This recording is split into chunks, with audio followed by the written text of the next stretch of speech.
சான்பிராமின் உள்ளங்களே, வசந்த நவராத்திரியினுடைய 4ஆம் நாள் பூஜையிலே கலந்து கொள்வதற்காக இங்கே நாம் குழுமி இருக்கிறோம். நான் முன்பே சொன்னதை போல அம்மை எனக்கு அருள் செய்த அந்த நாட்களை எல்லாம் அந்தந்த நாளிலே சரியாக கொண்டாடுகிறோம். ஆனால் நான் இப்படி சாமியார் ஆவேன், உங்களுக்கெல்லாம் அதை எடுத்து சொல்லுவேன் அப்படின்ற எண்ணெல்லாம் எனக்கு இல்லை. அதனால நிறைய அம்மையின் திருவிளையாடலை நான் குறித்து வைத்து கொள்ளவில்லை. பின்னால அதை ஒரு கொண்டாடலாம் என்றெல்லாம் அந்த மாதிரியான ஐடியாவெல்லாம் இல்லை. அதனால அந்த மாதிரி நாள் தெரியாத விட்டு போன அந்த நாட்களை எல்லாம் இந்த இடத்திலே இந்த வசந்த நவராத்திரி, சாரதா நவராத்திரி போன்ற நாட்களிலே அவைகளை வைத்து அதை ஒரு சிறப்பு நாளாக கொண்டாடலாம் என்று பூஜை செய்யலாம் அம்மையை, அதை சொல்லி பூஜை செய்ய என்று எண்ணிதான் இப்பொழுது சமீபத்தில் இதை ஆரம்பித்திருக்கிறேன். மற்ற அந்தந்த நாள் தெரிந்த நாள் எல்லாம் நான் அந்தந்த நாளிலே இப்பொழுது கொண்டாடி கொண்டு வருகிறோம். பஞ்சமாத பேசி அருளிய நாள், அதே போல மீனாட்சி அம்மை தரிசனம் தந்த நாள், அதெல்லாம் அந்த நாள் தெரிகிறது, கண்டுபிடித்து இப்போ அந்த நாளில் நாம் இங்கே சிறப்பாக கொண்டாடுகிறோம். ஆனால் நிறைய குறித்து வைத்து கொள்ளவில்லை. முருகப்பெருமான் எப்படி சித்தத்தினுள்ளே சிவலிங்கம் காட்டியான்னு எனக்கு தெரியும். ஆனால் கல்லூரியில் படிக்கும் போதே அது, அதனால அது இந்த நாளில் தான் காட்டினார் என்றெல்லாம் கொண்டாட முடியல. ஆனால் அதை கொண்டாட வேண்டும். அப்போ இனிமேல் தான் இந்த வருடம் தான் ஆரம்பித்திருக்கிறேன். ஏன்னா எனக்கு வயசாகிடுச்சு, எப்போ பார்த்தாலும் நான் பேசிக்கினே எல்லாம் இருக்க முடியாது. அதனால் ஒரு நாள் அந்தந்த நாளிலே அதை நாம் வைத்து விட்டால் வருடம் முழுவதும் அந்தந்த நாளிலே அதை ஒரு கொண்டாட்டமாக, கொண்டாட்டம்னா என்ன செய்ய போகிறோம், பூஜை செய்ய போகிறோம். அவர்கள் விளையாடி அந்த விளையாட்டை மக்களுக்கு எடுத்து சொல்ல போகிறோம். அப்புறம் வருகிறவர்களுக்கு சின்னதாக அன்னதானம், அவ்வளோதான் செய்கிறோம். பெரிய அளவில் கூட்டம்லாம் வந்தால் அப்பொழுது அதற்கேற்றாற் போல இருக்கும். பெரியவர்கள் சொல்லி இருக்கிறார்கள் நிறைய கூட்டம் வரப்போகிறது என்றெல்லாம். நீங்கள் நினைக்கிறீங்க கிராமத்து மக்கள்னு, சாலியாம்பாளையம் மக்கள் வந்து சொல்கிறாங்க. இதை போல் இந்த NH ரோடு ஏன் போட்டுக்கிறாங்கன்னா, சாமி ஆசிரமம் பிக்கப் ஆகி நிறைய ஜனம் வரப்போகுது, அதுக்காக அந்த ரோடு போட்டுக்குது. ஜனங்க நம்ம நினைக்கிற கிராமத்து மக்கள் அப்படின்லாம் சொல்லிட்டு, அதில் நல்ல கூர்மையான அறிவு. அவங்களுக்கு வந்து அந்த அந்த இங்கிலீஷில் பேசுறது, ஸ்டைல் காட்டுறது, excuse me, if you don't mind please, இந்த மாதிரியான பயிற்சி தான் இல்லையே தவிர அது யார் வேணா பேசலாம். ஆனால் அந்த ஆன்மீக அறிவு என்பது வந்து இயற்கையாகவே கிராமத்து மக்களிடம் வந்து நிறைய இருக்கிறது. அதனால் நான் பார்க்குறேன், அந்த பழைய ஊர் தலைவர் சாலியாம்பாளையம் வந்து அவர் நம்ம அன்பர்கள்கிட்ட சொல்லியிருக்கிறார். இதை போல் நான் தலைவராக இருந்தேன், அப்போ நான் தான் இந்த ரோடு கொண்டு வந்தேன், ஆனால் இப்போ இல்லை, நான் வயசாகிடுச்சு, ஆனால் சாமி மக்கள் கூட்டம் வருவாங்கன்னு தெரியும், என்ன பண்ண போகிறேன்னு நினச்சிருந்தா தானாகவே NH போட்டாங்க. அப்போ ஜனங்களுக்கு புரியுது. நான் வாக்கிங் போயிட்டு வந்து இந்த பக்கம் இறங்கணும் ஒரு நாள் ராத்திரி, அந்த பர்சன் அசம் வந்ததே கிடையாது. அவர் ஒருத்தர் நேராக பைக்கில் வந்து நின்று, சாமி வாக்கிங் போயிட்டு வர்றாரா, ஏன் இப்படி சரோவில் இறங்குறீங்க, நீங்கள் ஹைவேஸ் கிட்ட கேட்டால் இறங்குறதுக்கு ஒரு படிக்கட்டு போட்டு கொடுங்கன்னு சொன்னால் அவங்க படிக்கட்டு போட்டு கொடுப்பாங்க. சாமி நினச்சா அவரை தேடி எல்லாம் வருவன்ட்டு போகிறார். பார்த்ததே இல்லை, அவருக்கு வந்ததே இல்லை. யாருன்னா நான் சாலியாம்பாளையம் தான், ஒரு நாள் கூட வந்ததே இல்லை. ஆனால் அந்த மக்களுடைய கணிப்பு பேர் சொல்கிறார், சாமி நினச்சா அவரை தேடி எல்லாமே அவர் இடத்துக்கு இப்போ வந்துடுச்சான், ரோடெலாம் வந்துடுச்சான், அப்படி இறங்குறதுக்கு படிக்கட்டு கூட வந்துடும், இங்கே கேளுங்கன்ட்டு போகிறார். அப்போது அந்த மாதிரி அந்த மக்களுடைய பக்தி. அப்புறம் ஏன் நம்ம இங்கே அமைதியை தேடி தான் வந்தேன், தனிமையாக எனக்கு வந்து அந்த இதெல்லாம் இல்லை. ஒரு கிராண்டாக ஒரு ஜனம், அது சும்மா கொஞ்ச நேரம் குஷி, அவ்வளோதான். நம்மளுக்கு இவ்வளோ கூட்டம் வருது நானும் நினச்சிக்கலாம், நம்ம அன்பர்கள்லாம் சாமிக்கு இவ்வளோ கூட்டம் வருது, அதுக்கு எவ்வளோ நேரம், அது கொஞ்ச நேரம் சந்தோஷம், அதுக்கப்புறம் அதனால அதெல்லாம் இல்லை. அந்த பக்குவம்லாம் இருக்கிறதோடு தான் கடவுளுடைய அருள்லாம் இருக்கிறது. ஆனால் மக்களுடைய எதிர்பார்ப்பு எனக்கும் ஒரு சில அன்பர்களுக்கும் 2-3 பேருக்கு கனவுல எல்லாம் காமிச்சு, எனக்கும் ஒரு முறையெல்லாம் கனவுல காமிச்சிருக்கு. ஒரு அந்த மாடியில் நின்று பார்க்குறேன், பிறந்த நாளுக்கு மறுநாள் பிறந்த நாள்னா முந்தின நாள் கடை உழுது இந்த ரோட்ல. அப்புறம் அது ஒரே ஒரு செகண்ட் காமிச்சிட்டு மறைஞ்சிடுது அந்த எதிர்காலன்றத. ரொம்ப ஆச்சரியமா இருந்தது. நம்ம என்ன குறி சொல்றது கிடையாது, குறி சொன்னாதான் கூட்டமே வரும். நான் குறி சொல்றது கிடையாது. மக்கள் என்ன எதிர்பார்த்து வருவாங்கன்னு தெரியல. ஏதோ என்னமோ இருக்கும்பொழுது அப்புறம் பின்னால அதை பற்றி தெரியல. அதனால அது இப்ப இன்றைய சப்ஜெக்ட் கூட அது சம்பந்தமானது தான். கிராமத்து மக்களுடைய பிளஸ் அண்ட் மைனஸ். அதே போல இந்த யார கலைப்பு விட்டான், சாமியார் வந்து நோட் அடிக்கிறாரு, கலைப்பு விட்டுட்டான்.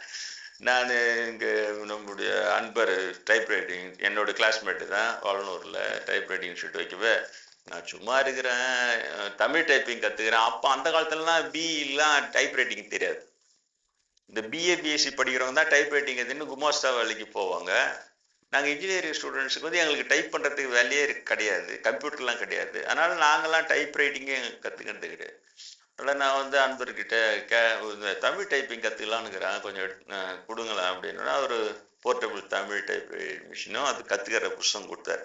அப்போ அங்கே பின்னால் தான் நான் இருந்தேன். அதில் உட்காந்து நான் லுட்டுன்னு தட்டினேண்ணா, அவ்வளோதான், உள்ள நோட் அடிக்கிற சத்தம் கேட்குது. இந்த கல் நோட் அடிக்கிறாரு சாமியார். சும்மா இது ஒன்றும் புரியல. என்கிட்ட சொன்னாங்க, நான் சிரிச்சுக்கிட்டே என்ன பண்ண, கல் நோட்டு பார்த்து கூட கிடையாது பாரு. இல்லை சாமி, மெதுவாக எல்லாம் பேச ஆரம்பிக்கிறாங்க அப்படிலாம் சொன்னாங்க. சரி, நான் அதை லைட்டாக எடுத்துக்கின்னு போயிட்டேன், அதை ரொம்ப சீரியஸாக எடுத்துக்கல.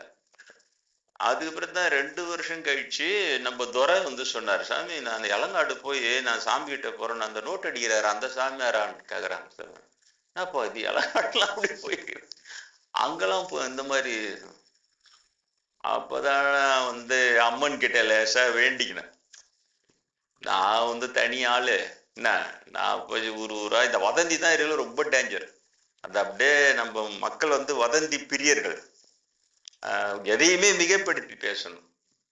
நாங்க தங்கியிருந்தோம்ல ஐநா கோயிலாண்ட இது பண்ண அந்த அந்த கொட்டாயில உள்ள சாப்பிடுற உங்களுக்கு சொல்லியிருக்கு. அப்போ ஒன்று கிராமத்து தாதம்பாளையம் பக்கம் போறாங்க, 1-2 லேடிஸ் பேசின்னு போறாங்க. அப்போ ஒரு இது சொல்லிட்டு, சாமியார் இங்க இருந்தா வந்தாராம் பாரு, அப்படியே உட்காந்துக்கிறான் உள்ள, அண்ணன் தண்ணி ஆகாரம் இல்லாம அப்படியே உட்காந்துக்கிறாராம். என் காதல உள்ள இட்லி சாப்பிட்டுக்கிறேன். அப்பதான் நினைச்சேன், அதை பாசிட்டிவா பேசினா கூட அதை மிகப்படுத்தி வதந்தியா பேசினாதான் நம்ம ஜனங்களுக்கு. நான் இது என்னடா இது, நேரம் வந்து எட்டி பார்த்தீங்கன்னா சாப்பிட்டு, சாமியார ஏமாத்துற நீ, அண்ணன் தண்ணி ஆகாரம் இல்லாம நீ உள்ள இந்த மாதிரி இட்லி தின்றானும் போது இது என்னடா இதுன்னு. அது மாதிரி நெகட்டிவும் அது மாதிரி வதந்தியா போயிடுச்சு. அப்புறம் நான் அம்மன் கிட்ட வேண்டிக்கினேன், இதை போல ஒரு சாமி வந்து ஆடுது எவ்வளவு பேர் மேல, ஒரு சாமி இல்லைனா ஒரு சாமி உண்மையான சாமி தான் வந்து ஆடும் இல்லையா. அதனால எனக்கு என்ன பண்ணுவோம் எதை பண்ணு எனக்கு தெரியாது. நான் போய் ஊரா போய் நான் கல் நோட்டு அடிக்கலாம் சொல்ல முடியாது. நாங்கள் நிறைய அபிஷேகம் பண்ணிட்டு வரோம் வெளிச்ச கோயில்ல. அப்போ ரிட்டர்ன் ஜேர்னில நாங்க வந்து இறங்கும்போது நைட் 1 மணி ஆயிடும் இங்க. அதனால ராத்திரில கார் ஓர்த்து பொட்டி மாறுதான்.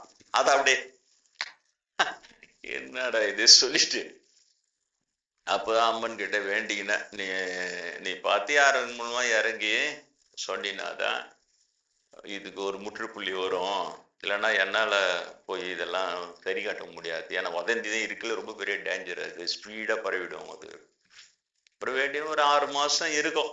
6 மாசம் முடிஞ்சு திடீர்னு பார்த்தா நம்ம தேசிங்கி கொள்ளையில களை எடுக்கும் போது பாவம் ஒரு அம்மா, காலையில் தான் நினைக்கிறேன், அந்த அம்மா வந்து களை எடுத்துன்னு இருக்கும்போதே அது பாட்டுன்னு பேச ஆரம்பிச்சுக்குது எல்லாருக்கிட்டையும். தெரியுமா செய்தி உனக்கு, சாமியார் நோட்டு அடிக்கிறாராம், ராத்திரில பொட்டி மாறுதான் பாரு, கார்லாம் வந்து பாரு, அது பான்னு அந்த களை எடுக்கும் போது அது பான்னு பேச ஆரம்பிச்சிருக்கு. அப்போ வந்து சாலியாம்பாளையத்துல காந்தம்மாள், அந்தம்மா காலனி இவங்க தான். நான் தான் சொல்றேன், அந்த காலனி ஊரு என்ன ஐயரு ஒரு மண்ணும் கிடையாது. உண்மையான சாமி யார் மேலாம் வருது, டூப்ளிகேட்டு யார் ஒன்னா இருக்கிறான். அதனால நீங்க இந்த ஜாதியை வச்சு உலக வாழ்க்கையில எல்லாம் இருக்கிறாங்க. இவங்க ரவுடிதனம் பண்றோம், கெடுதி பண்றோம், நல்லது பண்றோம், அதுவும் எல்லாத்துலயும் கலந்து இருக்குது. அந்த பாப்பானுடைய கெடுதினா ஜெனரலைஸ் பண்றது. நான் ஒரு பிராமின் ஒன்னே ஏன்னா ஒரு நல்லதை எடுத்து வச்சுட்டு அப்ப பிராமணன் எல்லா பிராமணும் நல்லவன் அப்படின்னு ஜெனரலைஸ் பண்ணி நம்ப வைக்கிறது. நான் பிராமின் வந்துட்டா அதுல இருக்கிற கெடுதி எடுத்து வச்சு துபார் இவனுக்கு எல்லாமே இப்படிதான் அப்படின்னு முத்திர குத்துறது. பாப்பானுடைய கெட்ட பழக்கத்துல அது ஒரு பழக்கம். நம்ம ஜனங்க அப்பாவி ஜனங்க அதை கையில் எடுத்துக்கின்னு அதை ஆடுற. அப்ப அந்த காந்தம்மாலும் அங்க களை எடுத்துன்னு இருந்திருக்குது. அது இங்க வந்ததே கிடையாது. ஆனா சரியில்னு அங்காள பரமேஸ்வரி அது அந்த மேல வர்றது உண்மையான அங்காள பரமேஸ்வரி வரும்பொழுது சரியில்னு இறங்கி ஒரே ஆடுன்னு ஆடி தேசிய சொல்றாரு. அந்த அப்படியே சதுதா அப்படியே அந்த புல்லு எல்லாம் மண்ணா கட்டம் தெரியாச்சு சாமி. அது ஆடினது ஆடி தரையில விழுந்து பரண்டு மண்ணில் அடிச்சு சத்தியம் பண்ணி என் பாலகன் அவன் சத்தியத்துக்கு சத்தியமா அங்க தவம் பண்றான், யாராவது அவனை அபவாதம் பேசினா நான் தூக்கிடுவேன் சொல்லி அங்காள பரமேஸ்வரி. அந்த நாள் தான் இன்னைக்கு பிக்ஸ் பண்ணிக்கிறேன். கலநோட்டு பழுதி இருக்கு அங்காள பரமேஸ்வரியே போற்றி போற்றி படிக்கிறோம்ல, அதுக்காக ஒரு நாள் இன்னைனால நம்ம டெடிகேட்டடா பண்ணலாம் அப்படின்னு சொல்லிட்டு அப்புறம் எல்லாம் பண்ணி அந்த அதுக்கப்புறம் இங்க கூட்டின்னு வந்தாங்க அந்த அம்மாவை. அந்த வதந்தி பேசின அந்த அம்மாவும் வந்தது கூடவே. அதுவும் அவரே சாமி நான் தான் சாமி தப்பா பேசிட்டேன் என்ன தண்டை குதிராத சாமி. ஏன்னா அம்மன் சொல்லுது, நிரூபணம் ஆயிடுச்சு. அப்போ அது ஒரு நல்ல விஷயம். நீ பாப்பாத்தீங்க எங்கேயாவது தப்ப ஒத்துக்குன்னு மன்னிப்பு கேட்ட பாப்பாத்தீங்க ஜென்மத்துல எங்கேயுமே பார்த்துருக்க முடியாது.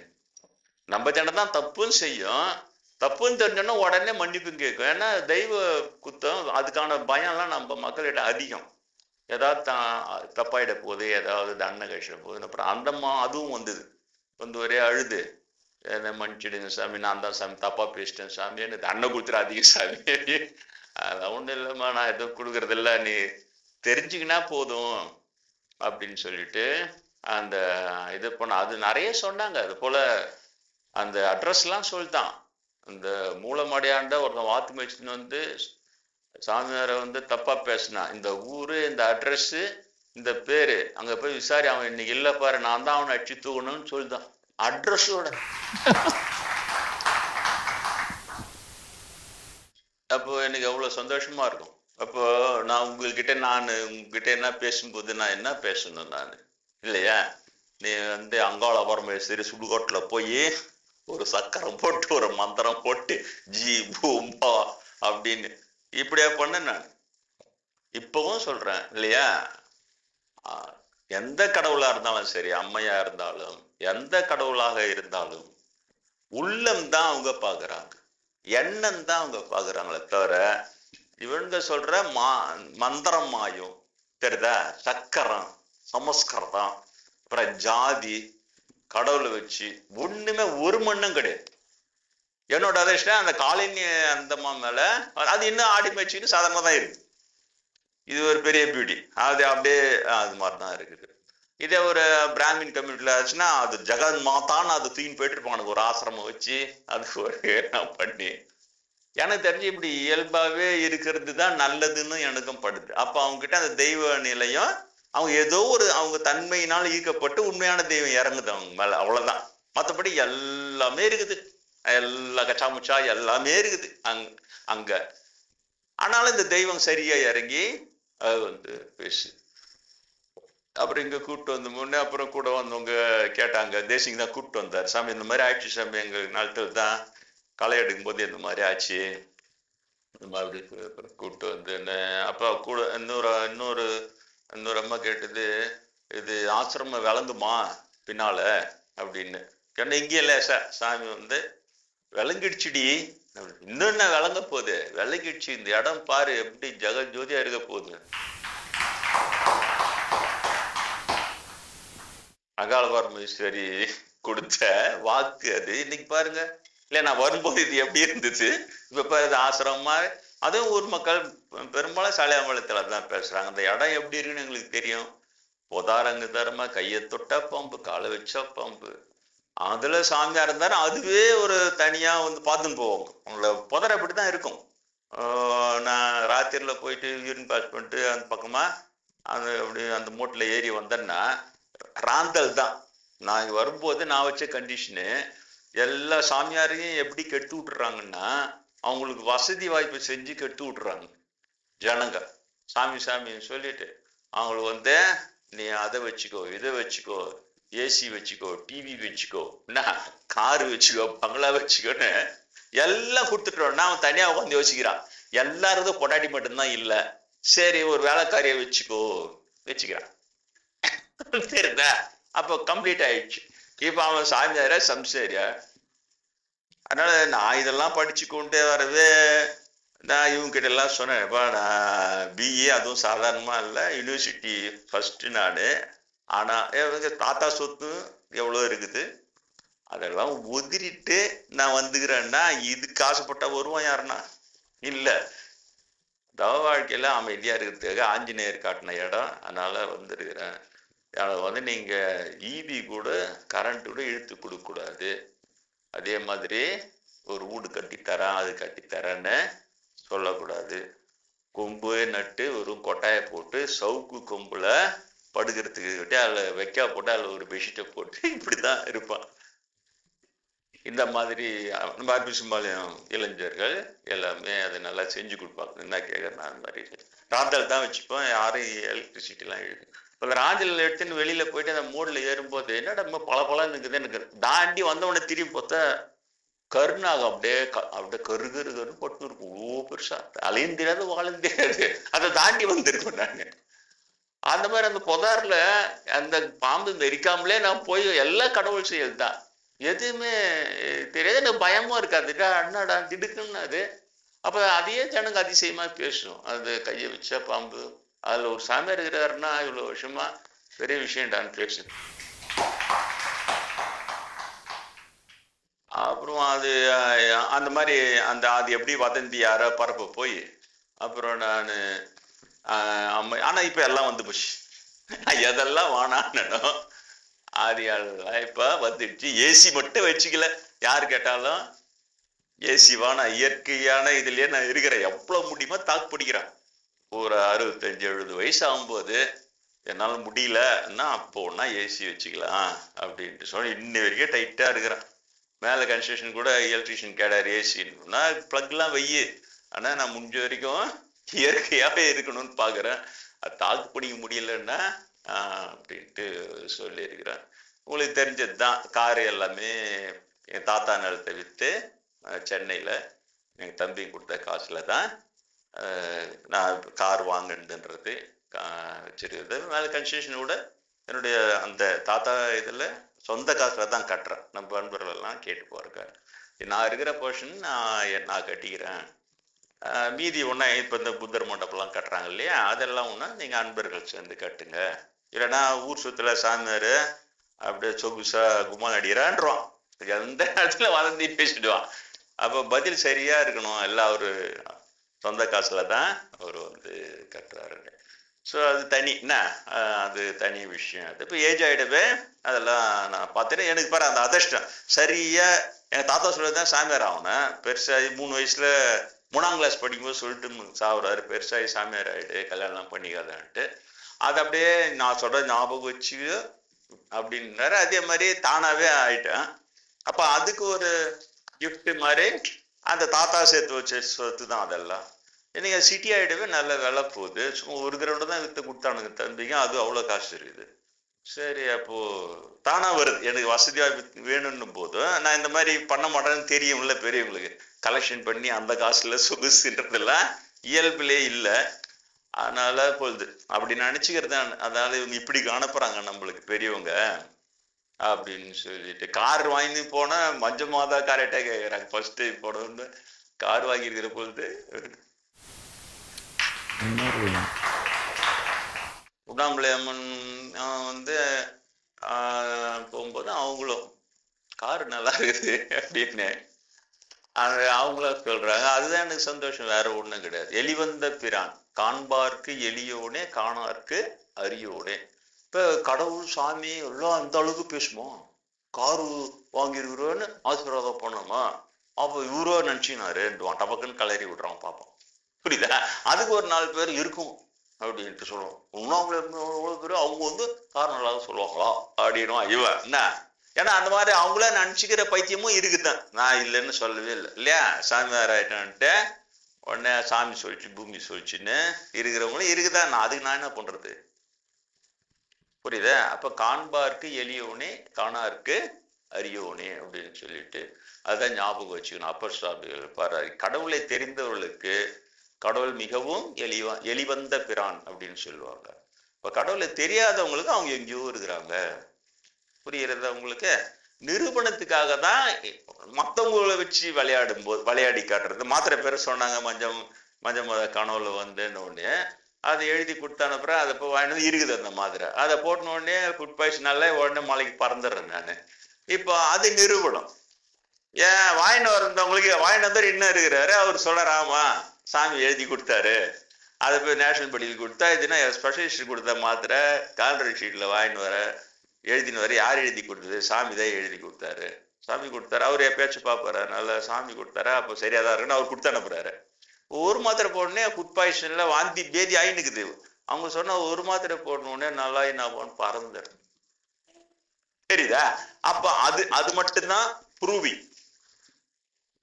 கூட வரவங்களுக்கே நிரூபணம். அப்புறம் 2-3 வருஷத்துக்கு முன்னால காலைல 7 மணிக்கெல்லாம் கிளம்பிடலாம், மழையில எல்லாம் முடிஞ்சு வேலையே இல்லை, அதிகபட்சம் 6:30 மணி 7 மணி மேலே உங்களுக்கு வேலை இல்லை, நீங்க இப்போ மஞ்சள் மாதா சனிலாம் சுத்திக்கின்னு எல்லாம் வந்துருங்க, நானே ப்ரேயர் முடிச்சிடுறேன் அப்படின்னு சொல்றேன். சொல்லிட்டு உடனே என்ன சொல்றேன், என்ன தெரியல மஞ்சள் மாதா வந்து இல்லை 10 மணின்றாங்க. 10 மணி வரைக்கும் நம்மளுக்கு என்ன வேலையே கிடையாதுங்க. 7லேருந்து 10 3 மணி நேரம். 3 மணி நேரத்துக்கு வேலையே இல்லை. ஏன்னா முன்னே எல்லாம் இது பண்ணிட்டோம். கிளம்புற வேலை மட்டும்தான், வெயிலுக்கு முன்னால கிளம்பிடலாம். ஆனா என்ன தெரியல இப்படி சொல்றாங்க, அவ்வளவுதான். அப்புறம் சரி இவங்க போயிட்டு வந்தாங்க. நான் காளிமுத்தும் ரெடியாரும் அந்த வராண்டால் உட்காந்து அந்த எல்லாருக்கும் பிரசாதம் பிரிச்சு போட்டுனுக்குறாங்க. நான் போய் எப்பவும் போல பிரிச்சுட்டு வெளியில போன ஒரு 1/2 hour தான் ஆகும் ப்ரேயர்லாம். அந்த 1/2 hour ப்ரேயரை முடிச்சுட்டு இவங்களாம் வந்துட்டாங்க, இவங்க போய் சுத்தின்னு வந்துட்டாங்க எல்லாம். சரி கிளம்புறோம். எப்படி அந்த டைம் 3 மணி நேரம் போச்சுன்னு இன்னி வரைக்கும் எங்களுக்கு தெரியவே இல்லை. அதை பூட்டி அந்த ரெடியார் பூட்டுறாரு. பூட்டிட்டு டக்குன்னு பார்த்து சாமி 10 மணி துல்லியமா 10. அதுவும் ஒரு 9:58 இல்ல 10:02 இருந்தா கூட பரவாயில்ல, துல்லியமா 10. அப்படியே அந்த முள்ளு சின்ன முள்ளு பெருமை கண்ணா நிக்குது. 10 மணி. எப்படி ரெடியார் 10 மணி எப்படி ஆச்சு தெரியல. இன்னைக்கு வரைக்கும் அவங்களே கேளுங்க, தெரியல சாமி, யாருக்குமே தெரியல. அந்த 3 மணி நேரம் என்ன ஆச்சு, எப்படி போச்சு, எப்படி 10 ஆச்சு, யாருக்குமே தெரியல. எப்பவுமே யூஸ்வலா நான் ஒரு 1/2 மணி நேரம் ப்ரேயர் பண்றாரு, நான் ரொம்ப நேரம் உட்காந்துட்டாக சொல்லலாம். இவங்க சொல்லலாம் நீங்க ரொம்ப நேரம் ப்ரேயர்ல இருந்துட்டீங்கன்னா சொல்லலாம். எதுவுமே இல்லை, யூஸ்வலா எல்லாம் நடக்குது. ஆனா மஞ்சள் மாத 10 மணி இருந்தாங்க ரெடியா என்னன்னு தெரியலன்னா 10 மணி. ஸோ இந்த மாதிரி கூட இருக்கிறவங்களுக்கு அந்த நிரூபணம்னு இந்த மாதிரிதான் காட்ட முடியுமே தவிர இவ்வளோ பெருசாலாம் அவங்களுக்கு நிரூபணம் காட்ட முடியாது. ஆனா எனக்கு தெரியும் இல்லையா, மஞ்சள் மாதா இது சொல்லும் போது மஞ்சள் மாதா கார் வாங்கியிருக்கிற பொழுது அப்படின்னு சொல்றாங்கல்ல, அப்ப அது எனக்கு தெரியாது. அதனால இது அந்த பாப்பாங்கிட்ட மட்டும் அதை டிஸ்கஸ் பண்ணக்கூடாது. அவனுக்கு வந்து டவுன் பண்ணிக்கினே இருப்பான். அவனுக்கு நான் பிராமின் யாருன்னா ரைஸ் ஆனா அவனுக்கு பிடிக்காது. அதனால உன்கிட்ட டவுட் கழுப்பி உன்னை அப்படியே சொல்லினே தான் இருப்பான். அதனால அதை தவிர்ப்பது நல்லது. அதனால இன்னைய நாளாக அங்காள பரமேஸ்வரி கள்ளநோட்டு பழி தீர்த்த அங்காள பரமேஸ்வரியை போற்றி பண்ண. நான் அங்காள பரமேஸ்வரின்னு கும்பிட்டதே கிடையாது இல்லையா. அந்த அம்மா மேல அங்காள பரமேஸ்வரி அப்பா அம்மை வந்து அங்காள பரமேஸ்வரியா வந்து அந்த கள்ளநோட்டு பழி தீர்த்து. அதுக்கப்புறம் எல்லா இடத்துல சர்ற பரவிடுச்சு. ஏன் இப்போ சாமியார் மேல வீணா பழி போடுறாங்களாமே.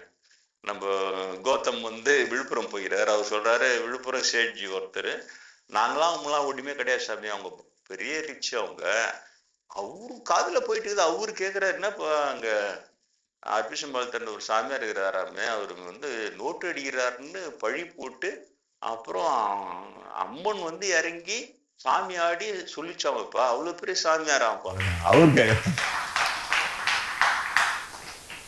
கௌதம் சொல்ல அவங்க முன்னாடி நாங்களாம் ஒன்றுமே இல்லை சாமி, ஆனால் அவரு வரைக்கும் நியூஸ் போயிட்டு இருக்குது, அப்புறம் நீ கூட அங்கே போவான்னு கேள்விப்பட்டோம்னா அப்புறம் ஆமான்னு சொன்னாராம் இவர்.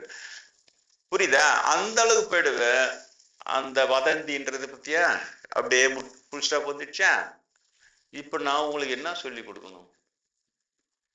உங்களுக்கு நானு மந்திரம் சொல்லி கொடுக்கணுமா, இல்ல தந்திரம், எந்திரம், சக்கரம்? நான் உங்களுக்கு என்ன சொல்லி கொடுக்கணும்? நான் எந்த மந்திரம் போட்டு அங்காள பரமேஸ்வரி எனக்காக இறங்கி பேசினாங்க? சாதாரணமா தான் வேண்டிக்கினேன். அது ஒரு அங்காள பரமேஸ்வரின்னு வேண்டிக்கல. எத்தனையோ சமயம் மேல அம்மன் வந்து இறங்குது, எங்கன்னா ஒரு இடத்துல நீ உண்மையா இறங்கி பேசுவ, நீ இறங்கி சொல்லணும்னு தான் வேண்டிக்கினேன். 6 மாசம்தான் இறங்கி சொல்லி அடிச்சு காலி பண்ணி தூக்கிட்டு போயிடுச்சு. அது இன்னொன்னு நிறைய இங்க வந்த போன சொல்லுது, இந்த சாமி வந்து உச்சந்தளந்து உள்ளங்கால் வரைக்கும் ஒரு முருகர் தான் அப்படின்னுச்சு. அதுல இருந்து நான் என்ன மாடியில் நின்னா கிராமத்து ஜன ஆடு மேய்ச்சி எப்பயாச்சும் அடிக்கடி கண்ணில் படுறேன், அப்ப ரொம்ப கண்ணில் பட மாட்டேன். எப்பயாச்சும் பார்த்துட்டு முருகர்னு எல்லாம் ஓடியாந்து எல்லாம் நமஸ்காரம் பண்ணிட்டு முருகர்னே பேர் வச்சுடுச்சுங்க எனக்கு. அதனால இப்ப என்னோட சந்தோஷம் இதுல தானே இருக்குது இல்லையா? இது ஒண்ணு நடந்தாலே அவனுக்கு பிடிக்க முடியாது. போட அம்மன் எனக்காக கேட்டாடா, அம்மன் எனக்கு கேட்டான். நானா கொட்டி கிடக்குது எக்கச்சக்கமா. மாத்திரை பேர் சொல்றாங்க மஞ்சமாதா வேண்டினோன்னா அங்காள வரும் இறங்கி சத்தியம் பண்ணி யாருன்னா தப்பா பேசினா அவனை அடிச்சு தூக்கிடுவான்னு சொல்லிட்டு அந்த வதந்திய சுத்தமா காலி பண்றாங்க அங்காள பரமேஸ்வரி இல்லையா? மதுரை மீனாட்சி அம்மன் தரிசனம் கொடுக்குறாங்க. தலம் கடந்து செல்கிறாய், என்னை காணாமலேயே செல்கிறாய். கூட அப்போ வந்துருப்பாங்க ஸ்ரீதர்லாம் இன்னைக்கு சொல்ற மாதிரி மீனாட்சி அம்மன் தரிசனம் கொண்டாடுறோம். இப்பதான் நாள் வச்சு கரெக்டா கொண்டாடுறோம். சாமி இந்த தலம் கடந்து செல்கிறாய், என்னை காணாமலே செல்கிறாய்ன்னு கேட்டாங்களே அந்த நாளா சாமின்றார் அவரு. அது அந்த மாதிரி இருக்கு. இதுல அப்போ நான் உங்களுக்கு எது ஆன்மீகம்னு சொல்லுவேன் இல்லையா? எது இப்ப போற்றி அவங்க விளையாடிய பிறகு அதையெல்லாம் தொகுத்து இந்தந்த விளையாட்டு விளையாடுனாங்க இந்தந்த நாள்ல. அதனால அந்த அம்மையே போற்றி, தரிசனம் தந்தாயே போற்றி, கல்நோட்டு பொழுதிருத்தாயே போற்றி, மாத்திரை சொல்லினாயே போற்றி சொல்லிட்டு அப்படி வைக்கிறோம். ஆனா நீங்க என்னிடம் வந்து கற்கிற நீங்கள்லாம் வந்து நாத்திகமா பேசுறீங்க. சாமி பூமி எல்லாம் இல்லை அப்படின்னா நான் உங்களுக்கு அப்படியே விலக்கி போயிடுது. அவ்வளோ சாமிக்கு நிரூபிக்கிறது இல்லை. எல்லாருமே பக்தர்கள் தான், எல்லாருக்குமே கடவுள் மேல பக்தி இருக்குது, கடவுள் இருக்கிறனால அந்த சந்தேகமும் இல்லை. ஆனா என்ன வித்தியாசம்? ஏன் ஒருத்தருக்கு இந்த அளவுக்குலாம் அருள் விளையாடுறாங்க, ஏன் மற்றவங்களுக்கு வந்து அது இல்லை?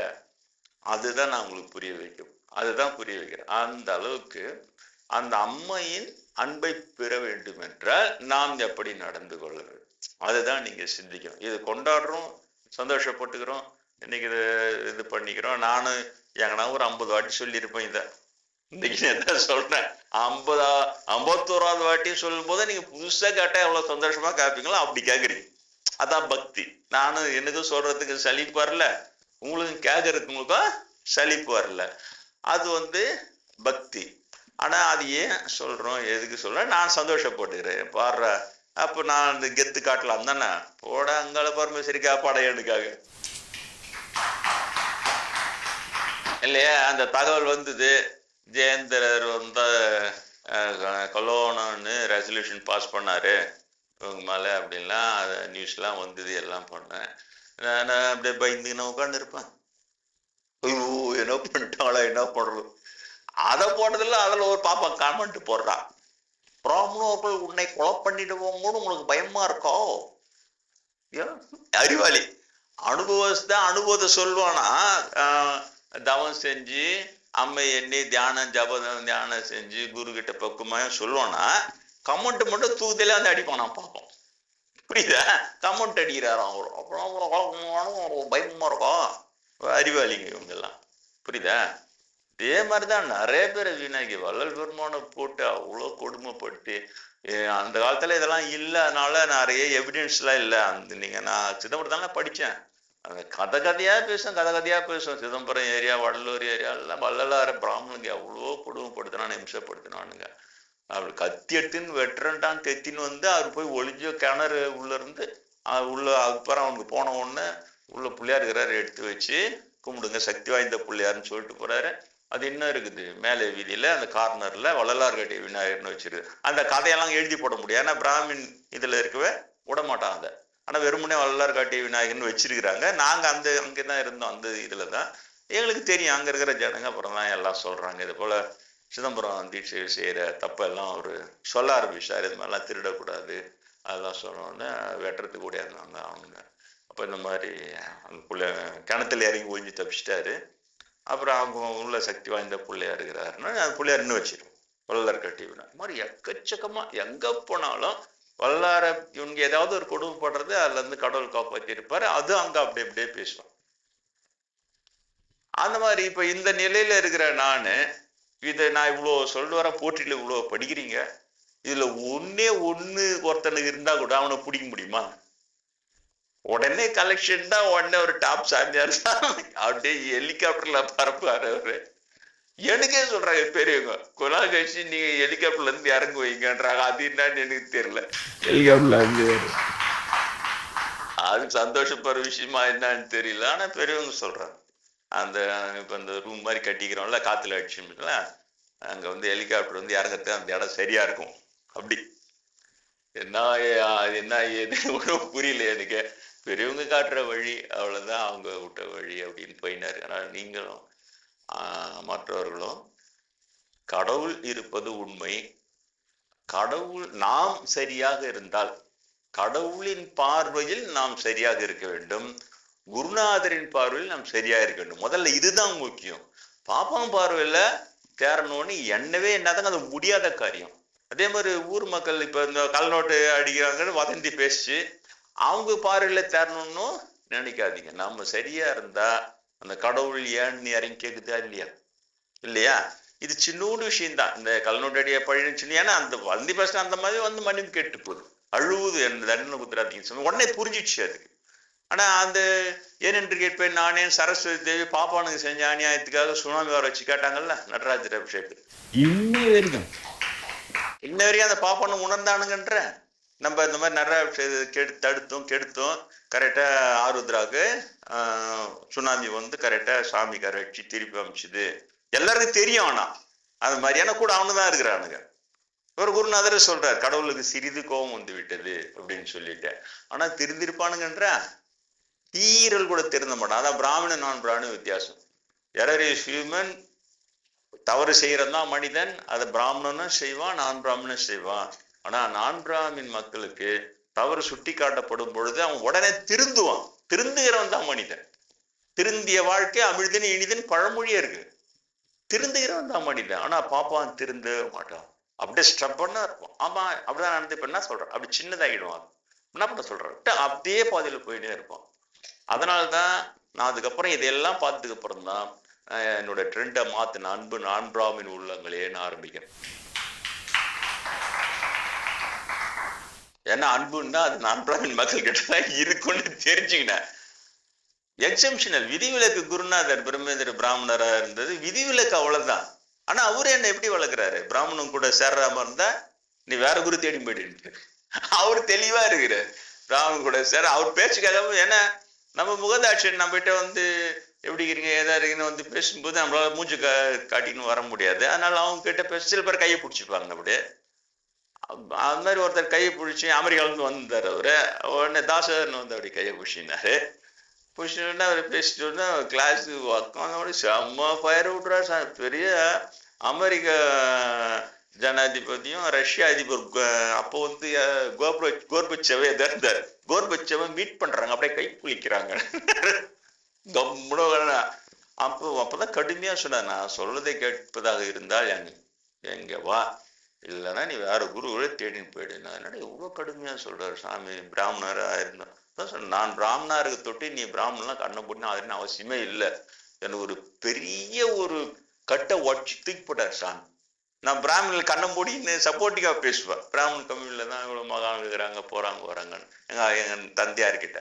அது ஒரு கிளாஸ் சொன்னேன், நான் பிராமணாரு உனக்கு தெரியாது, பிராமணாரு தொட்டு நீ பிராமண காரணம் உனக்கு என்ன கெடுதி நடந்ததுன்னா உனக்கு தெரியாதுன்ட்டுதான் அவரு ஞான சித்தரா இருக்கவே அந்த ஞானத்து மூலமா நான் உனக்கு அணுகிறேன் செய்யறேன் உனக்கு தெரியும்னு பள்ளிக்கூடம் படிக்கும் போது அந்த பிராமின் ஹெட் மாஸ்டர் நான் ஸ்கூல் ஃபர்ஸ்ட் வரக்கூடாதுன்னு என்னெல்லாம் செஞ்சு அழுத்தினாருன்னு எனக்கு கனவுல காட்டுறாரு. பிரம்மேந்திர கனவுல காட்டுற அவ்வளவு பெரிய மகான் இல்லையா? பிராமண விட்டு கொடுக்க மாட்டாங்கல்ல, நல்லா இருந்தாலும் நம்ம ஜோதியம்.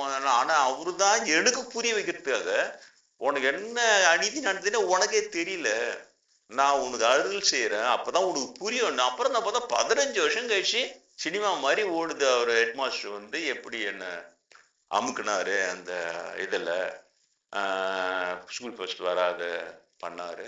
ஆச்சரியமா இந்த மாதிரிலாம் பண்ணுவாங்களா? உங்களால கூட நம்ப முடியாது.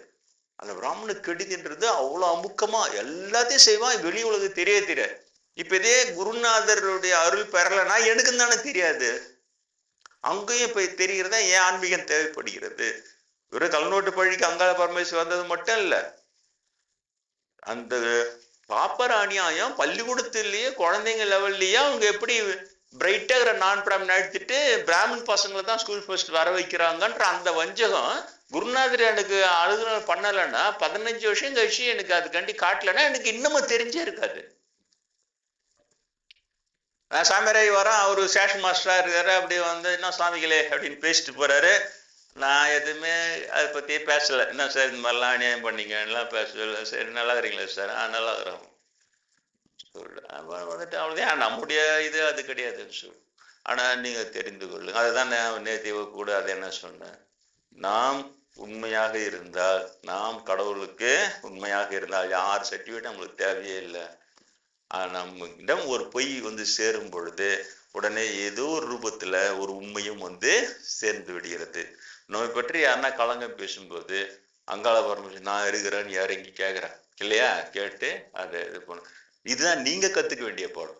மனிதர்களை நம்பி வாழறதுன்றது ரொம்ப கஷ்டம், அது ரொம்ப கம்மி. மனிதர்களை நம்பி மனித உதவி நம்பி தான் வாழணும். ஏன்னா சொசைட்டியா வாழறீங்க, எல்லாம் ஒருத்தர் உதவி செய்தா வாழணும். ஆனா இந்த நுட்பமான உதவிகள் கிடைக்குமா? நுட்பமா யாருன்னா உங்களை பழி போடும் போது அது இல்லைன்னு கடவுள் வந்து இறங்கி அந்த பழியை தீக்கணும். அது எவ்வளவு பெரிய விஷயம். இன்னை வரைக்கும் ராவணேஸ்வரனாலேயே தன் மேல ஏற்பட்ட பழி போக்கிக்க முடியல சார். ராவணேஸ்வரனால இன்னி வரைக்கும் இவங்க என்ன பண்றானுங்க, ராவணேஸ்வரன் வந்து ரொம்ப கொடுமையானவா, அவன் வந்து இப்படி பண்ணுவான், அப்படி பெண்களை வீணாக்கிறவன், அவன் கொடும்பாவியை கொளுத்தி காட்டுறானுங்க. வடநாட்டுல நல்ல தமிழ்நாட்டுல அதெல்லாம் வரல, இறங்கிடுவானுங்க, அதெல்லாம் இறக்கிடுவானுங்க. குடும்பாவை கொளுத்தி காட்டுறது எல்லாம் பண்ணானுங்க. ராவணேஸ்வரன் யாரு?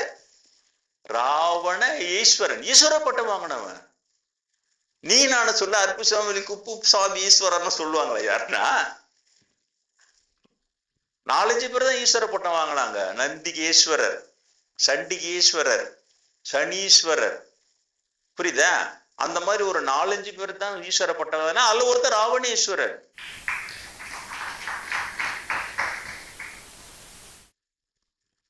இன்னும் ராவணேஸ்வரனால இன்னும் தன் மேல ஏற்பட்ட அபாண்ட பழியை போக்கிக்க முடியலையா? பாப்பார அட்டகாசம் பெருசா இருக்குது, இவங்க அடிக்கிற கூத்து பெருசா இருக்குது.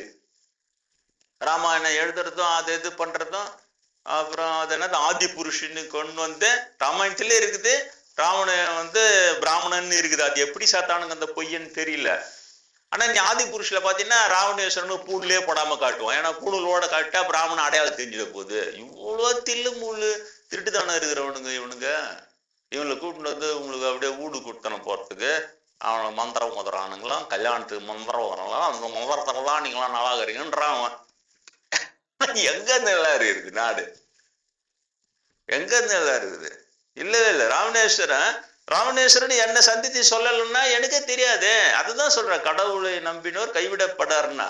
இப்ப நான் கடவுளை நம்புறேன்.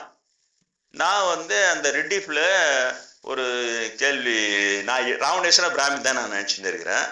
அப்ப அதுல கேள்வி பதில் எல்லாம் வருது, பிராமின்னு நல்லா டஃப்பான ஃபைட்லாம் வருது. அப்ப நான் சொல்றேன், ஏன் வந்து why Brahmins are always interested in other persons ஒய்ஃப்னு கேட்குறேன். ஏன்னா பிராமின் ராவணேஸ்வரன் எதுக்கு நான் பிராமின்ஸ் ஏதாவது தூக்கின்னு போனான் அதுல கேட்டேன் நான், புரியுதா? அப்படின்னு ஆளு நிறைய பேர் ராவணேஸ்வரன் பிராமினா, பிராமின். ஆமா, ராமாயணத்துல 2 பிராமின் வந்து, ஆமா ராமாயண பிரகாரம் ஒரு புலஸ்தியன்ற பிராமணுக்கு பிறந்த பிராமணன் தான். அவன் ஒத்துக்கிறான். எங்களுக்கே தெரிய புதுசா இருக்குது, அவ்வளவு காட்டாம அதை காட்டுன்னு வரான். ஆனா நான் உண்மையானவனா இருக்குவேன்.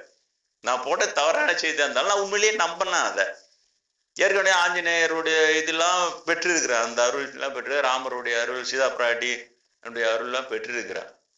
நான் அப்படி போட்ட உடனே ராவணேஸ்வரன் என்ன அன்னைக்கு நைட் 1 மணிக்கு சந்திச்சு அவ்வளவு உண்மையை சொல்லிட்டு போனார். நான் பிராமணன் இல்லை, முதல்ல அவர் சொன்னதே நான் பிராமணன் இல்லை, நான் தமிழன் அப்படின்னு சொல்லிட்டு சொன்னாரு. என்னால ஜீரணிக்க முடியல. காலையில் எழுந்து உட்காந்து என்னடா இது இவ்வளவு பெரிய அநியாயம். ஏன்னா அவரு என்ன சொல்றாரு, அந்த மாதிரிலாம் இல்ல, பெண்களை தூக்கி போய் வீணாக்கிறதா இவங்க சொல்றாங்க இல்லையா, ஊர்வசியை கற்பழிச்சிட்டான், உடனே ஊர்வசி சாபம் கொடுத்தா, நீ எந்த ஒரு பொண்ணையும் அவள் விருப்பம் இல்லாமல் அவளை தொட்டால் உடனே உன் தலை சொக்குணரா வெடிச்சிடும்னு அவருடைய ஊர்வசி சாபம் கொடுத்துட்டா, அதனால சீதா பிராட்டியம் மண்ணோடு பேர்த்து எடுத்துன்னு போனா. அவரு எல்லாம் அதெல்லாம் இல்ல, நான் ஊர்வசி கற்பழி எந்த பெண்ணையுமே நான் கற்பழிச்செல்லாம் தொட்டது கூட கிடையாது. அப்பதான் சொன்னார், தன் மனைவி இருந்தாங்களே மண்டோதரி, மனைவியை தவிர இன்பவி என்ற ஒரு பெண், அவள் யாருன்னா அவளை வளர்த்தவர் காரைக்குடியை சேர்ந்த நம்மவர்னு சொல்றாரு என்கிட்ட. நம்மவர்னா என்ன, தமிழர். அவரும் இன்பவி என்ற பெண்ணை, இன்பவின்ற பெண்ணை நீ கேள்விப்பட்டிருக்க மாட்டேன். யாருக்காவது இன்பவின் பேருக்கு தான் பாருங்க, அவ்வளவு பழைய காலத்து தமிழ் பேர் அது. ராவணே சொல்லியிருந்தா எனக்கு தெரியல, நான் எனக்கு எப்படி தெரியும் சொல்றாரு. இன்பவி என்ற ஒரு பெண், அவளை வளர்த்தவர் காரைக்குடியை சேர்ந்த நம்மவர், அவளோடு சிறிது நாள் வாழ்ந்தேன், அவ்வளவுதான். அது கூட பலாத்காரமெல்லாம் இல்ல, வளர்ப்பு தந்தை தான், அவர்தான் எங்களை சேர்த்து வைத்தார். இன்பவியோடு நான் வாழ்வதற்கு எனக்கு துணை புரிந்தவர், எங்களை ஒன்றாக சேர்த்து வைத்தவர் காரைக்குடியை சேர்ந்த நம்மவர். அந்த பெண்ணை காமிச்சாரு எனக்கு. அந்த அவங்க ஈஸ்வர பட்டம் பெற்ற தொட்டு அவங்க அழிஞ்சிருப்பாங்களா, பாப்பம் புலிவிட்டான்ற தொட்டு போய் பயந்துன்னு ஒழிஞ்சுன்னு இருப்பாங்களா? வையத்துள் வாழ்பவன் மானுரையும் தெய்வத்துள் வைக்கப்படும். இப்ப ராவணேஸ்வரனுக்கு நிரூபணமே இப்ப நான் தான். ஒரு பக்கம் ஆஞ்சநேயருடைய ராமநாம பஜன் எனக்கு சொல்லி கொடுக்குறாரு, சீதா பிராட்டி மூட்டு கொடுக்க குடியில எரிக்க வைக்கிறாங்க சின்ன வயசுல, அதுதான் இப்ப கட்டி தானா வருது. இன்னொரு பக்கம் ராமபிரான் தரிசனமும் பெற்றவன் நானு. 4வது அடிஷனலா ராவணேச நண்பையும் பெற்றவன் நான். இத மாதிரி எங்கேயுமே கிடையாது. இப்ப அவர் நம்பிக்கை சொல்றாரு, இவங்கிட்ட சொன்னா போல்ட்டா சொல்லுவான் அப்படின்னு சொல்லிட்டு தான் அவர் சந்திச்சு இவ்வளவு விஷயம் சொல்றாரு. எனக்கு ராத்திரிலாம் சொன்னாரு. அந்த இன்பவி பெண்ணை காண நீண்ட சடையா இருக்குது அந்த அம்மாக்கு, நல்ல கண்ணியமான அழகு, அப்படியே அப்சரசு ஊர்வசி அப்படியே அழகுலமாயி அதெல்லாம் எதுவுமே இல்லை.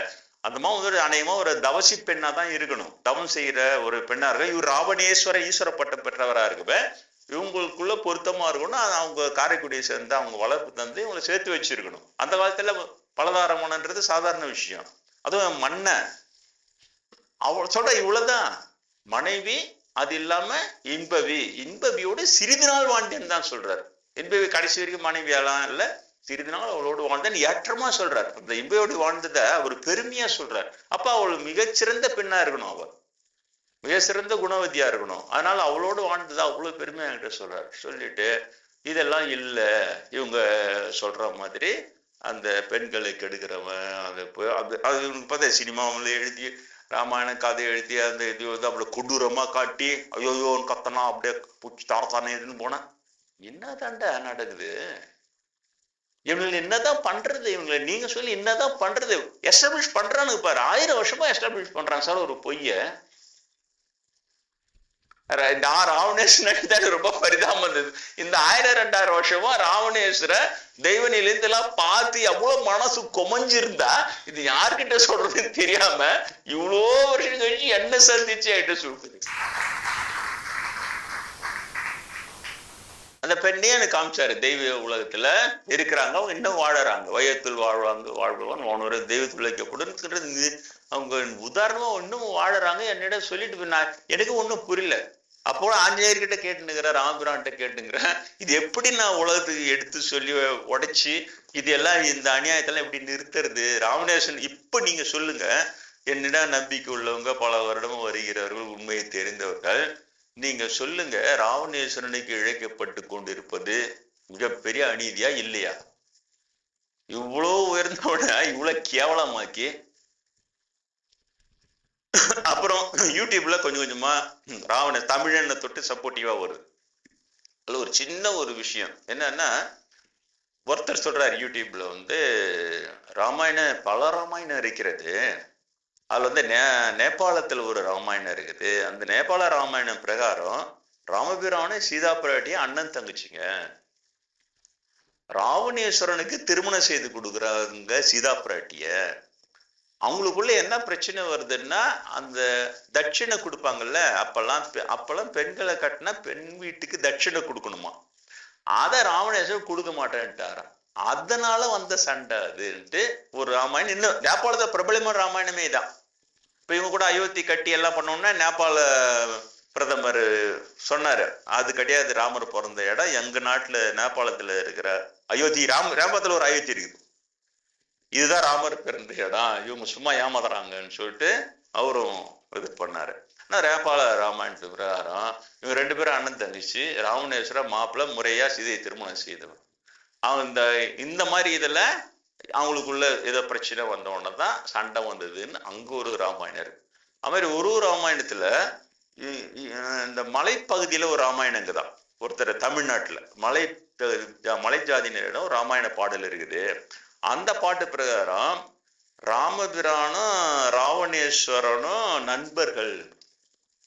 2 பேரும் அந்த மலை சாதி சேர்ந்தவங்க. அவங்க 2 பேரும் மலையில உட்கார்ந்து இருக்கும்போது தூரத்துல பாக்குறாங்க, சீதையும் மண்டோதரியும் விறகு வெட்டி அந்த விறகு தலையில சுமந்து வராங்க. ராவணனும் அதை பாக்குறாங்க, தன் மனைவியும் ராவணேஸ்வரனுடைய மனைவியும் ஒன்னா வராத பாக்குறாங்கன்னு ஒரு பாடல் இருக்குதா, பழைய பாடல். ராவணேஸ்வரன் ராமரும் நண்பர்கள். சரி, இது மாதிரி கதையா இருக்குதா? இப்போ நான் பார்த்துட்டு இது மாதிரி இருக்குது. நம்ம இதுல எப்படி இருக்கு, இதுல இந்த மாதிரி இருக்குது. நாட்டுப்புற பாடல் பிரகாரம் அவங்க 2 பேரும் நண்பர்கள் இருக்குது. பிரம்மேந்திரன் என்ன சொல்றாரு? பிரம்மேந்திரன் என்ன சொல்றாரு? அவரு பிரம்மஞானி தானே, முக்காலம் உணர்ந்த ஞானி இல்லையா? அவரு நாங்களாம் படிக்கும் போதெல்லாம் போய் ராஜயோக பயிற்சிலாம் அவரு படம் வரைஞ்சி அந்த இன்னமும் புஸ்தகம்லாம் கூட இருக்குது, அதெல்லாம் அந்த பயிற்சி எல்லாம் கொடுப்பாரு. அதுல ஒரு நாள் ஒரு பயிற்சி கொடுத்தாரு. அது என்னன்னா, ராமபிரான் அந்த மரம் தொலைக்குது இல்ல காட்டுல, ஒரு ராமபானம் விட்டோம்னா அது 7 மரத்தை தொலைத்து கொண்டு அதுக்கு பிறகு அம்பரா துணியில நிக்குது. அது யாருக்குன்னா, வாலியை நீ வதம் செய்யான்னு உன் பலத்தை நான் எப்படி நம்புறதுன்னு சுக்ரீவன் கேட்டதாகவும், அதுக்கு அவரு எப்படி தன் பலத்தை நிரூபிச்சு காட்டினாதான் ராமாயணத்துல இருக்குது. நீங்க அந்த காட்சியை தியானம் பண்ணுங்கன்னு எங்களுக்கு சொல்லி கொடுத்தாரு வகுப்புல. அது எப்படின்னு சொன்னா, அந்த ராம்னு போகுது அந்த அம்பு, ஒரு மரத்தை தொலைச்சு அது ஒரு சுத்துது ராம்னு, 2வது ஒரு மரத்தை தொலைச்சு 2வது ஒரு மரத்தை படம் போட்டு ஒண்ணு மேல ஒண்ணு 7 படம் போட்டு அதை தியானம் பண்ண சொல்லி கொடுக்கும். ஆனா தியானம் பண்ணும் போது ஒரு தகவல் சொன்னார். என்னன்னு சொன்னா, அந்த ராமாயணத்துல வர சுக்ரீவன் அந்த மாதிரி ஒரு டெஸ்ட் இதெல்லாம் விட்டுடுங்க. எப்படி தியானம் பண்ணுங்கன்னா, ராமபிரானும் ராவணேஸ்வரனும் 2 நண்பர்கள். அப்ப 2 பேரும் நண்பர்களுக்குள்ள வைத்து கொண்ட போட்டி. அப்ப ராவணேஸ்வரன் ராமபிரான் தன் நண்பனிடம் உனது வலிமையை காட்டுன்னு அவரு விட்ட அன்பு இதெல்லாம் ஆச்சரியம். நண்பர்கள்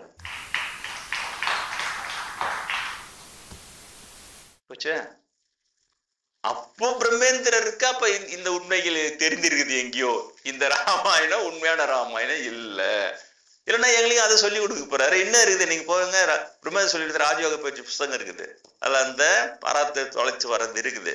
ஆனா அதுல இந்த தகவல் எழுதிக்கிறாங்களா என்னன்னு தெரியல. வகுப்புல எங்களுக்கு சொல்லி கொடுக்கும் போது நீங்க எல்லாத்தையும் மறந்துடுங்க, எல்லாத்தையும் விட்டுட்டு ராமபிரான ராவணேஸ்வரன் இப்போது நண்பர்கள் அப்படி எடுத்துன்னு நண்பர்களுக்குள்ள வைத்திருக்கிற போட்டி அது. அந்த போட்டியில ராமபிரான் விட்டது 7 மரத்தை தொலைத்து கொண்டு வருகிறது.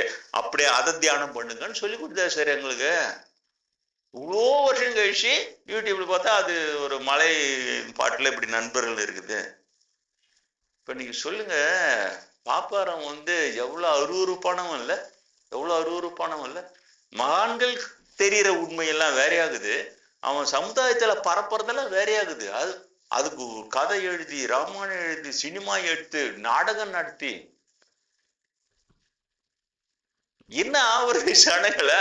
நான் எப்படி அதெல்லாம் மீட்க போறேன் எனக்கு தெரியாது. எனக்கு தெரிஞ்சதெல்லாம் நீங்க எங்கிட்ட வரீங்க, உங்ககிட்ட எல்லாம் சொல்லிக்கிட்டே இருக்க வேலைப்பட்டுதான் நான் செய்யறேன்னா, உங்களால முடிந்த வரை மற்றவர்கள் உங்ககிட்ட இதை போல அப்பதான் சொல்றாங்க, அந்த யூடியூப்ல என்ன சொல்றாங்க, ராமநேஸ்வரன் மிக புகழ் வாய்ந்த தமிழ் மன்ன, அதனால அவனுடைய கீர்த்தி அடிக்கிறதுக்காக பாப்போம் அதுதான் செய்வான். ராமபிரானும் நான் பிராமின் அது ரெண்டு பெரிய வலிமையான விஷயத்த மோத விட்டு அதுல ஒண்ணுத்த அழிப்பான் அவன். அதுதான் அது அழிஞ்சு முடிஞ்ச உடனே இதையும் அழிப்பான்.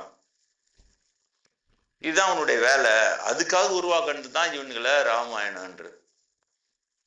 புரிகிறதா? இப்ப புரிகிறதா? எனக்கு திரும்ப சொல்ல, ஆஞ்சநேயர் பெருமானே 2 முறை ராமநாம பஜனை சொல்லி கொடுத்தாரு. அதுதான் உங்களுக்கு ஞாயிற்றுக்கிழமை நான் சொல்லித்தரேன் நேரடியாக.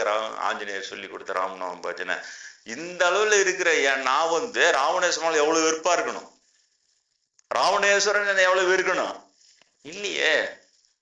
அவர் என்கிட்ட பேசும்போது சட்டையெல்லாம் கயிற்றிட்டு பணிவா பேசுறாப்புல. ஏன்னா அந்த மகரிஷின்ற நிலையில இருக்கவே அவங்களுக்கு கொடுக்க வேண்டிய முக்கியத்துவம் கொடுத்து பணிவான மன்னன் ராவணேஸ்வரன். எல்லா கதையும் சொல்லிட்டு போறாரு இந்த மாதிரி. நான் ராவணேஸ்வரன் தான் நன்றி சொல்லணும். நீங்க என்கிட்ட சொல்லனா நானும் மடையனுங்க மாதிரி அந்த பாப்பானுங்க புழுவை நம்பி என்ன. ஆனா என்கிட்ட அவரு சரியாதான் சூஸ் பண்ணி சொல்லிடுறாரு. இவங்கிட்ட சொன்னா நீ ஜெயந்திரன் கொலை பண்றதுக்கு இது போட்டான்னா பாப்பவனுக்கு கொலை பண்றோம். போன மாசம் கூட ஒரு பாப்பம் வந்தானா இங்க சாமியார் என்ன பிராமணன் அவங்களை கொலை பண்றோம், அவருக்கு பயமா இருக்கும், அவசரம் போறோம் கேமரா வச்சுக்கிறாரு. வித்தியா இதுக்கா நானு இவனுக்கு பயந்துக்கிட்டு இதெல்லாம் சொல்லாம இருப்பான். நம்மளை கூட கொலை பண்ணிட்டானா என்ன பண்றதுன்னு. எல்லாம் ராவணேஸ்வரனுக்கு நான் நன்றி சொல்றேன். ஆஞ்சநேயர் இருக்கேன், ராமபிரான். ராவணேஸ்வரனை தவிர இருந்தா இவங்க எனக்கு சொல்லியிருப்பாங்களா இந்த அளவுக்கு தொடர்பு இருக்கிறவங்க. அதெல்லாம் எதுவுமே இல்லை. உண்மைன்றது எங்கேயோ இருக்கிறது. அதனால நீங்க தயவு செய்து அதனாலதான் நான் டோட்டலா பாப்பாங்கிட்ட இருந்து எதனா வந்தா அதை ரிஜெக்ட் பண்ணுங்க. கண்ண முடின்னு அதை ரிஜெக்ட் பண்ணிடுங்க. அதுல இருந்தே நம்ம தப்பிச்சிடுவோம். உண்மை நமக்கு தெரியணும்னா நம்ம கடவுளை பக்தி செய்து கொண்டே இருந்தால், இப்ப பாரு இவ்வளவு பெரிய உண்மை ராவணேஸ்வரன் சொல்லி நான் மேல ராவணேஸ்வரன் இழுத்து பேசுனா அது பாவம் தானே சேர்ந்திருக்கும் எனக்கும். அந்த பாவம் சேராம காப்பாத்தி இருக்கிறா போல. அதனால்தான் நான் ராவணேஸ்வரன் நன்றி சொல்லணும் ஆஞ்சநேயருக்கு. ஏன்னா அவங்க ராமநாமம் சொன்ன இப்ப இந்த பிறகுல இப்பதான் இங்க சொல்லி கொடுத்தாரு 2 முறை அந்த பஜனையை சொல்லி கொடுத்துருக்கிறாரு. இவ்வளவு பெரிய ஒரு அன்பு எம்எல்ஏ செலுத்திருக்கிறாங்க. இப்ப இந்த நிலைக்கிற என்ன போய் கல்நோட்டு வளைஞ்சி பார்ப்போம்னா அங்காள ஒரு சேரி கேட்கிறேன் யான்னு. இந்த சாமி அந்த சாமி ஒண்ணுமே விடல. ஏசுபிரான் நிமித்திரா நீ சென்ட் பீட்டர் சம்பந்தம் எப்படி பிறந்தான்னு காட்டுறாரு. புத்தர் உபதேசம் பண்ணி வைக்கிறாரு. எனக்கு உண்மையில ஒன்றும் புரியல. இது எப்படா யானையோ தவம் செய்தேன் சிவாய நமயன பெற்றேன் அப்பர் சாமி போடுவார். அந்த மாதிரி நானும் ஏதோ பெரிய தவம் பண்ணிருக்கிறோம். நம்ம இவ்வளோ பேருடைய அன்புக்கு பாத்திரமா வரும்ல. பாப்பானுடைய வெறுப்புக்கு பாத்திரம் ஆனாலே ஆட்டோமேட்டிக்கா இவ்வளவு பெரிய அன்புக்கு பாத்திரம் ஆகணும்ல. அதனால அது ஒரு பெரிய பாக்கியம். நீங்கள் இன்றைய தினமும் அதை வலிமையாக நிலைமையிலே கொள்ளுங்கள். கடவுளை நம்பினோர் கைவிடப்படாதது இதுதான். பொய்களினால் திசை திருப்பப்பட்டாலும் உண்மைகள் உங்களை சீண்டி இதான் உண்மைன்னு சொல்லிட்டு போகும். பொய்யா வதந்தியா ஏற்படுத்தினாலும் யாரோ ஒருத்தவங்க மூலமா அம்மன் இறங்கி பொய்ன்னு சொல்லிட்டு உலகத்துக்கு நிரூபிச்சுட்டு போயிடும். இனிமேலும் அந்த மாதிரி தான். இப்பொழுது நான் வழக்கம் போல ஆஞ்சநேயர் பெருமான் அடியனுக்கு நேரிலே சொல்லி கொடுத்த இந்த 2 ராமநாம பஜனைகளை செய்துவிட்டு வசந்த நவராத்திரி பூஜையை நாம் தொடர்ந்து செல்லலாம்.